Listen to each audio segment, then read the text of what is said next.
चलिए जानते हैं आज के देश और दुनिया के महत्वपूर्ण 20 बड़ी खबरें सिर्फ 5 मिनट में। पर अभी तक आपने इस वीडियो को लाइक नहीं किए हैं तो लाइक कर लीजिए, चैनल पे नए हैं तो चैनल को सब्सक्राइब कर लीजिए। तो चलिए वीडियो को स्टार्ट करते हैं।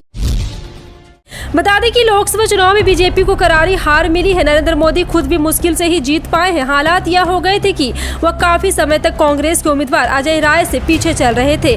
बाद में आगे निकले और मुश्किल से 2-2.5 लाख वोटों से चुनाव जीत पाए। यूपी में बीजेपी 70 पार का दावा कर रही थी, लेकिन वो पहले नंबर की पार्टी भी नहीं रह गई, दूसरे नंबर पर पहुंच गई। समाजवादी पार्टी ने यूपी में नंबर 1 पार्टी का दर्जा हासिल कर लिया और संकेत दे दिया कि अगली बार यूपी में भी इंडिया की सरकार बनेगी।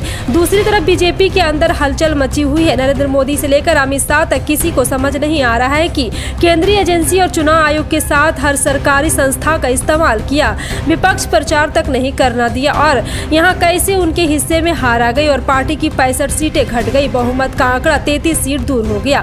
इंडिया गठबंधन ने कैसे बीजेपी से सीटें छीन ली।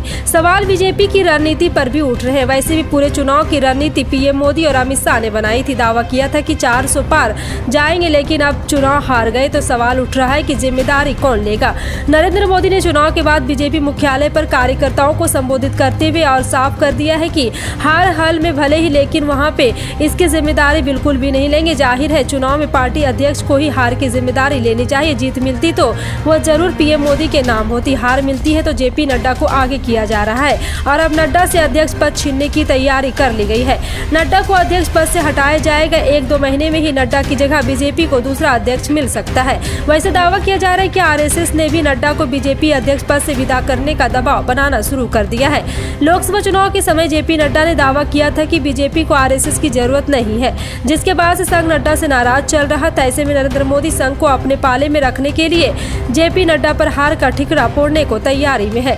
बीजेपी के अंदर इस समय कई गुट बन गए हैं। एक गुट तो उनके नेताओं का है जिनकी राजनीति की दुकान है पीएम मोदी के नाम पर चल रही है। वह पूरी ही यहाँ तरह से पीएम मोदी के साथ खड़ा दिखाई दे रहा है। तो दूसरा गुट भी इस समय सक्रिय है, जो हार की जिम्मेदारी पीएम मोदी से लेने को कह रहे हैं। अगर पीएम का हार की जिम्मेदारी ले लेते हैं तो उनका फिर से पीएम बनने का दावा भी कमजोर पड़ जाएगा। वैसे नरेंद्र मोदी पीएम पद की कुर्सी छोड़ने का यह कहना बेहद मुश्किल है। हार कर भी अपनी जोड़ तोड़ की रणनीति के सहारे बीजेपी सरकार बनाने में जुटी हुई है, लेकिन कहा जा रहा है कि इस बार बीजेपी के लिए सरकार बनाना आसान नहीं, क्योंकि इंडिया गठबंधन भी सरकार बनाने में सक्रिय हो गया है।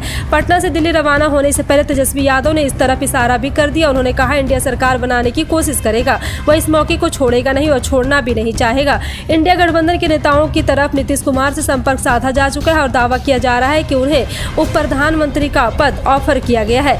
बदले में बिहार में तेजस्वी यादव को सीएम पद मिलेगा। नीतीश कुमार जब दिल्ली पहुंचे और विमान में उनकी तेजस्वी से मुलाकात होने की खबर आई, उसके बाद कहा जा रहा है कि इंडिया की तरफ से नीतीश कुमार को जो प्रस्ताव दिया गया उस पर वो विचार कर रहे हैं। फिलहाल आपका इस पर क्या कहना है, कॉमेंट